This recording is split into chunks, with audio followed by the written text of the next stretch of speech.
Kristen Maddox, your Public Information Officer, and today on Community Corner, we have two new principals, not necessarily new principals, one new principal and one principal who has transitioned to a new school. So please join me in welcoming Rachel Morey, who is the new principal at Pelican Island Elementary, and Chris Kolstad, who is the new principal at the Wabasso School, and he was the former principal at Pelican Island Elementary. So thanks so much for being here today, guys. I know you have a very busy schedule, and I appreciate you taking some time out of your day to meet with us. I'm going to start out with Chris.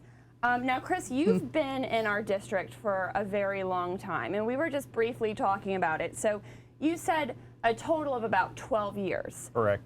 Can you kind of just take me through that timeline from start to where you are currently, please? Absolutely. I started off as an assistant principal the first year that this district had assistant principals at Highlands, which is now Indian River Academy.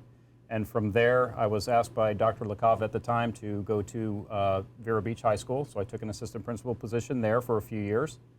After that, I went to the district office as the Director of Assessment and Accountability, and after 3 years being there, I had the fortune of interviewing at Pelican Island, and I was there for the last 4 years, and now I'm at Wabasso.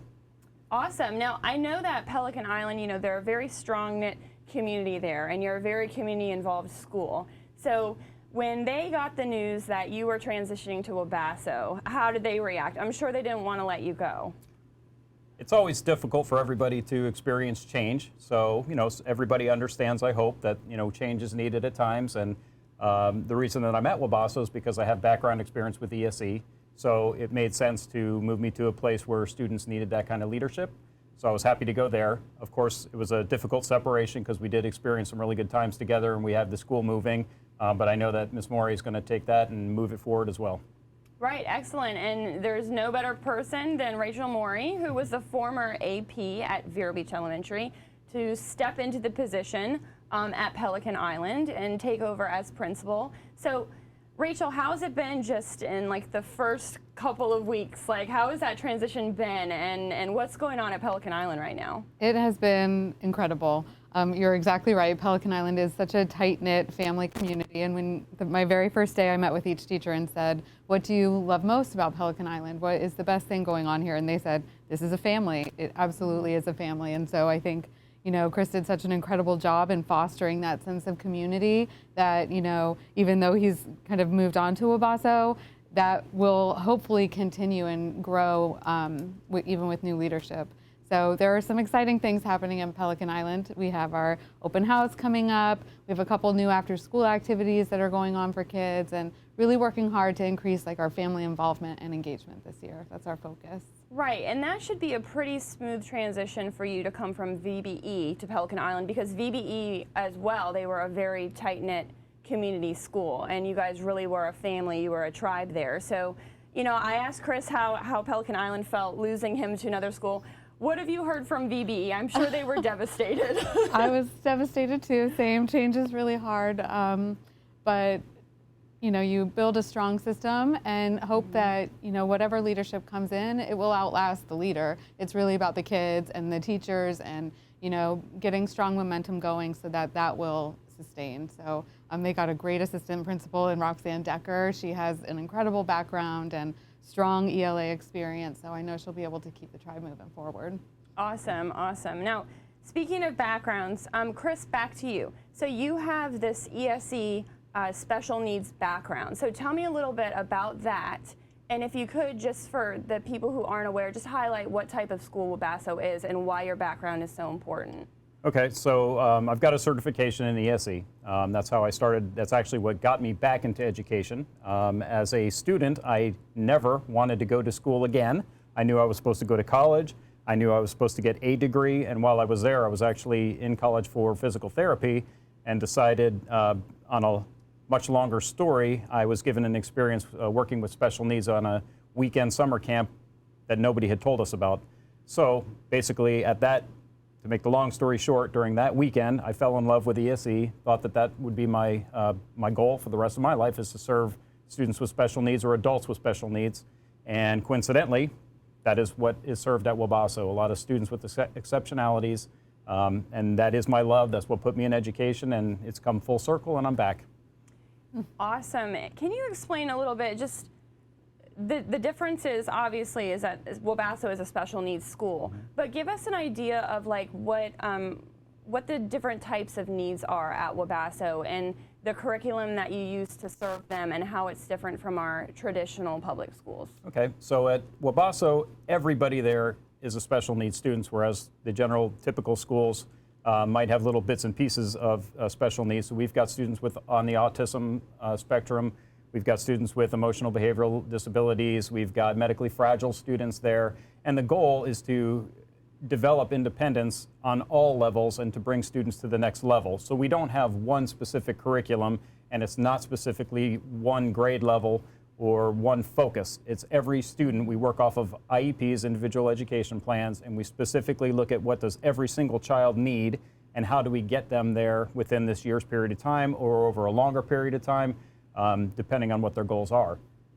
So what we tend to do is differentiate all instruction, modify for the students. We have adaptive PE for the students who can't access it typically. And then the goal is to have students, if they can, go back to a gen ed school if they're able to do that.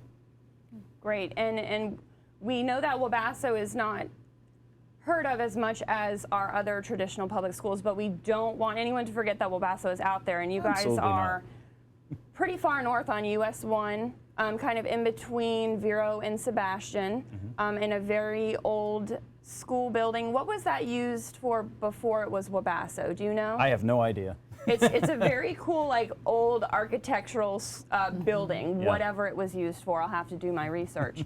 And I know we have expanded on that a little bit.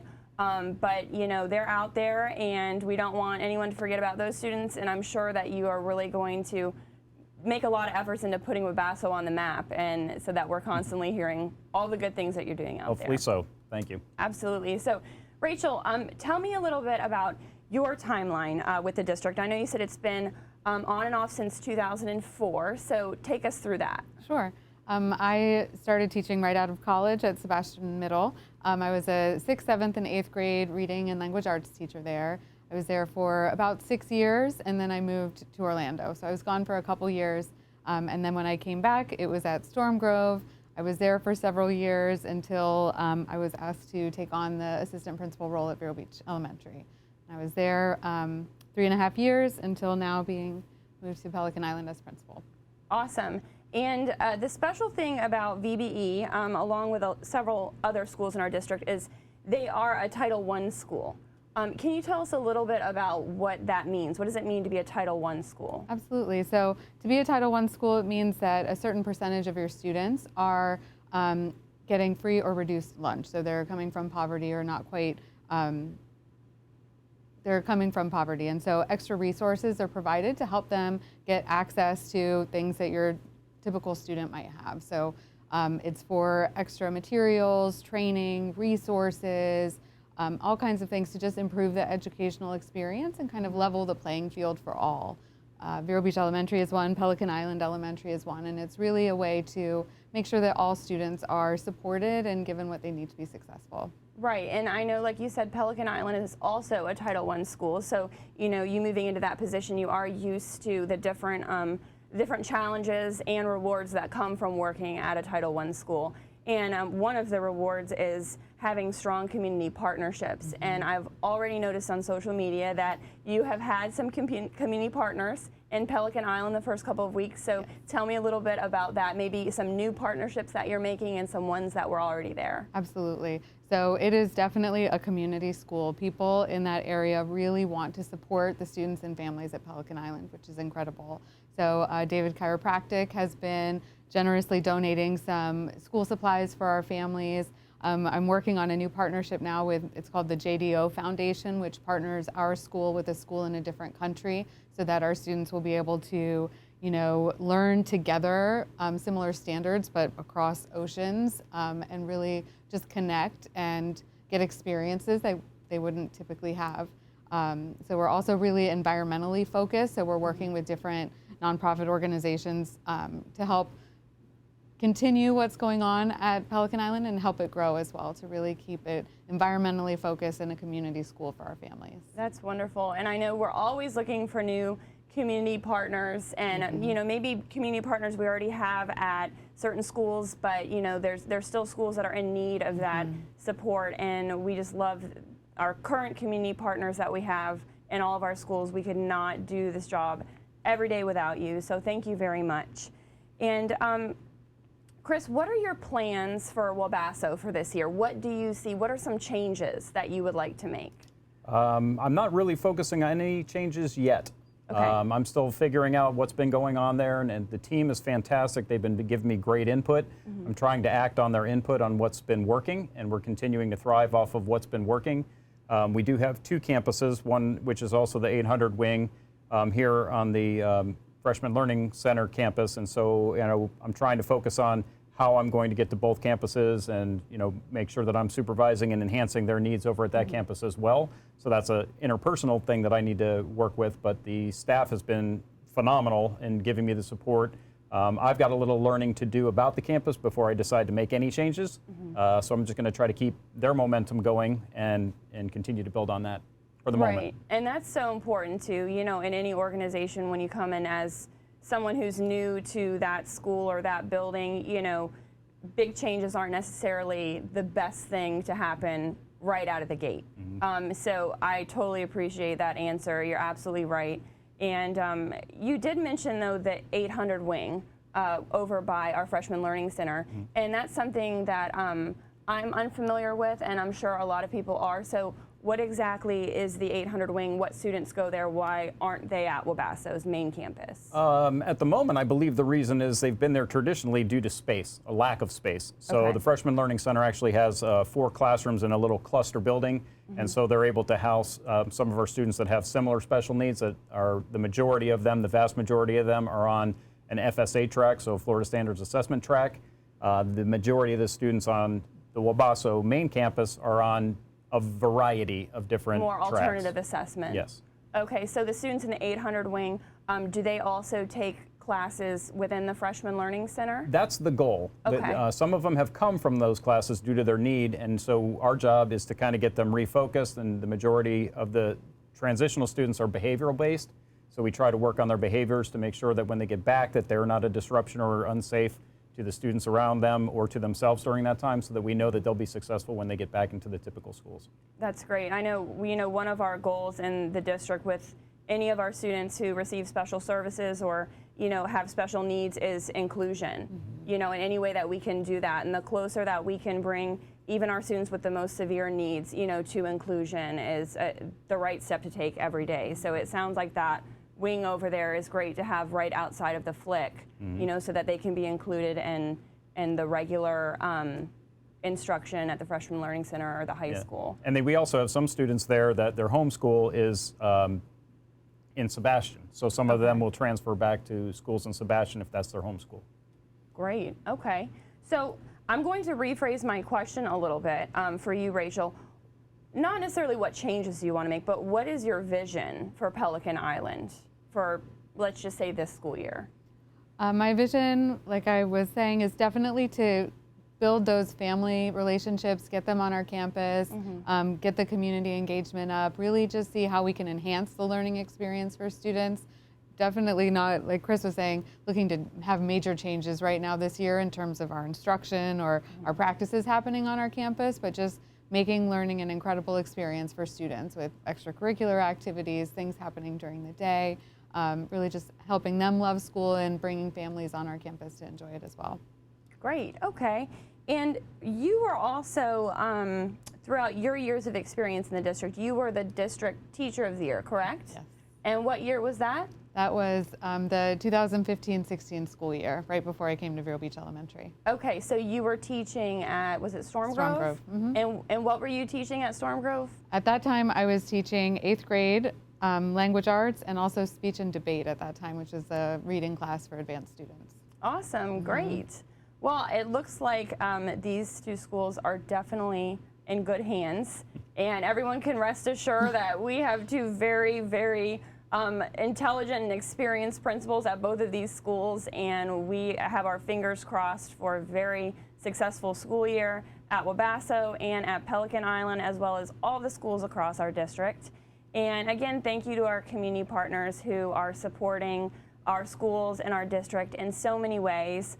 Today is actually a day that we give back to our community partners. It is our United Way Casual for a Cause Day, and I am wearing my jeans in support of United Way today. And what that is once a month in exchange for a donation to one of our organizations that's set for that month. Students, teachers, and staff members are allowed to dress casually, and we look forward to presenting each of these organizations with a check with all the money that our district has raised for them in that month. We do that at our board meetings each month. So today is United Ways Day, and we are grateful for them. Do you guys have anything else that you would like to add about this school year or anything important to say about your schools? I just wish everybody the best luck. We're all on this together, and we want to make School District of Indian River County, we want to put them on the map and make them one of the best districts in Florida and nationwide. Absolutely. I want to thank Chris. I feel like he really set me up for success at Pelican Island Elementary. It's been a great school to go into, and I'm excited to keep, your legacy going and the momentum going for PIE. Awesome. And again, just thank you both so much for your time today. I know you're very eager to get back to your staff on campuses, so we're going to let you go today. Thank you for watching, everyone. Again, I'm Kristen Maddox, your Public Information Officer, and thanks for tuning into Community Corner.